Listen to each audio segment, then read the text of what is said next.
The rain had already washed the streets clean when he realized she wasn't breathing steadily anymore. For a terrifying second, Arman froze under the dim yellow streetlight, her weight slumped against his shoulder, her head resting too heavily against his chest. The distant hum of traffic blurred into silence, and the world seemed to shrink to just that moment, his trembling hands, her fragile state, and the unspoken fear that something had gone terribly wrong. He tightened his grip instinctively, whispering her name into the cold night air, hoping she would stir, hoping he hadn't made a mistake by bringing her along this far. Before we go further, if you believe in kindness, second chances, and the quiet power of doing the right thing even when no one is watching, take a moment to like, comment, share, and subscribe to Kindness Verse. Stories like this remind us that even the smallest act can change a life. Arman had never imagined his night would unfold like this. He was just an ordinary office assistant, someone who stayed late, followed instructions, and avoided unnecessary attention. His boss, Meher Hassan, was everything he was not: sharp, commanding, distant, and untouchable. She walked through the office like she owned not just the company, but the air everyone breathed. People feared her precision, her cold tone, her refusal to tolerate mistakes.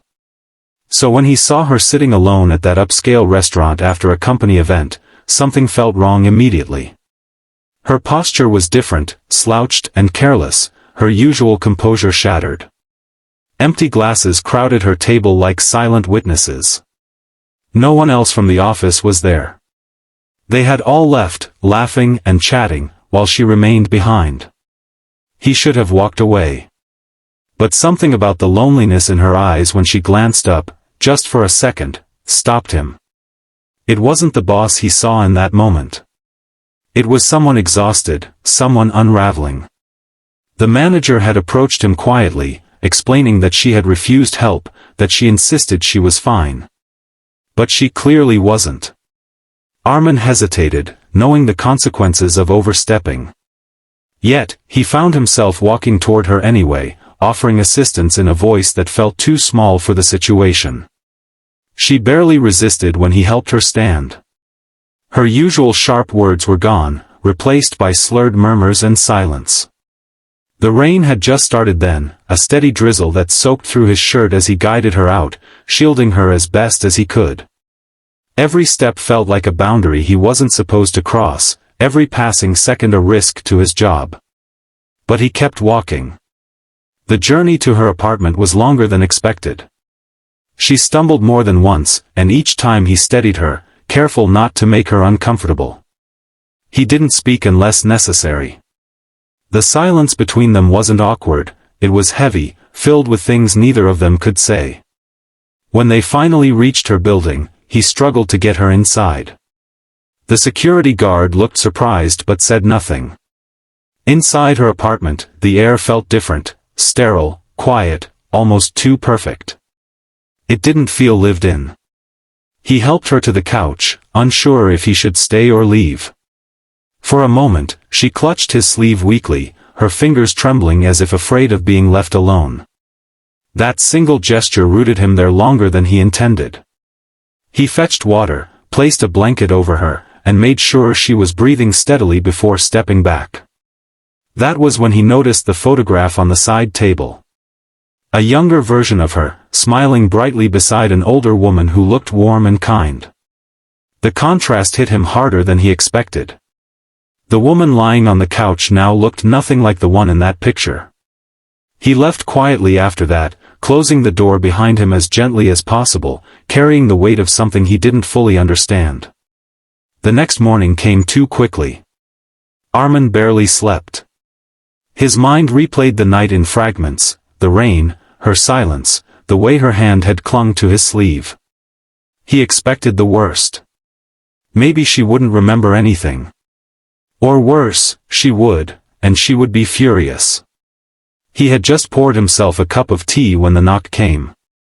It wasn't loud, but it was urgent. His heart pounded as he opened the door. And there she stood. Meher Hassan, his boss, looked nothing like she did in the office. Her hair was loosely tied, her face pale, her eyes red and swollen as if she hadn't slept at all.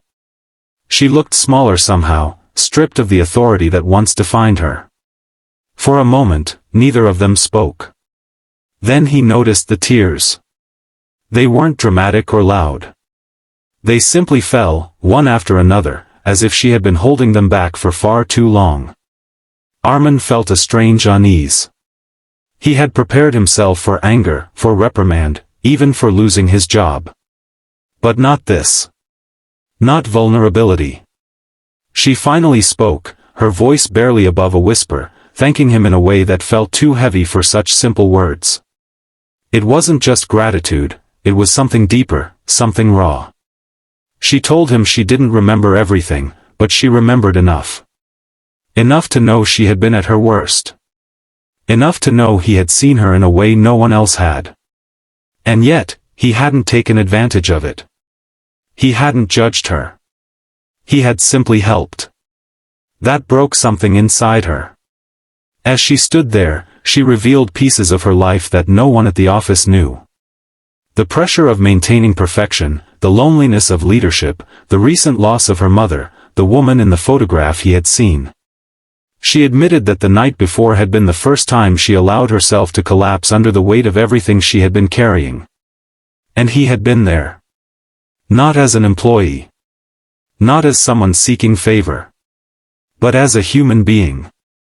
Arman didn't know what to say. He had never imagined his quiet act would carry this much meaning. To him, it had been simple, someone needed help, and he helped. But to her, it had been everything. In the days that followed, something shifted. She was still professional, still firm, but there was a softness in her tone, a patience that hadn't been there before. The office noticed it, though no one understood why. Arman kept his distance, unsure how to navigate this new dynamic. Yet, there were small moments, a nod of acknowledgement, a brief pause to ask how he was doing, that spoke louder than words. Sometimes, change doesn't come from grand gestures or life-altering decisions. Sometimes, it comes from a quiet walk in the rain, from carrying someone when they can't carry themselves, from choosing kindness when it's easier to look away. And sometimes, it changes not just one life, but two. If this story touched your heart, take a moment to like, share, and let others feel this message too. You never know who might need a reminder that kindness still exists in the world. And before you go, here's a special request. Comment the word kindness below if you believe even small acts can change someone's life forever. Because somewhere out there, someone is walking through their darkest night, waiting for a stranger to care enough to stay.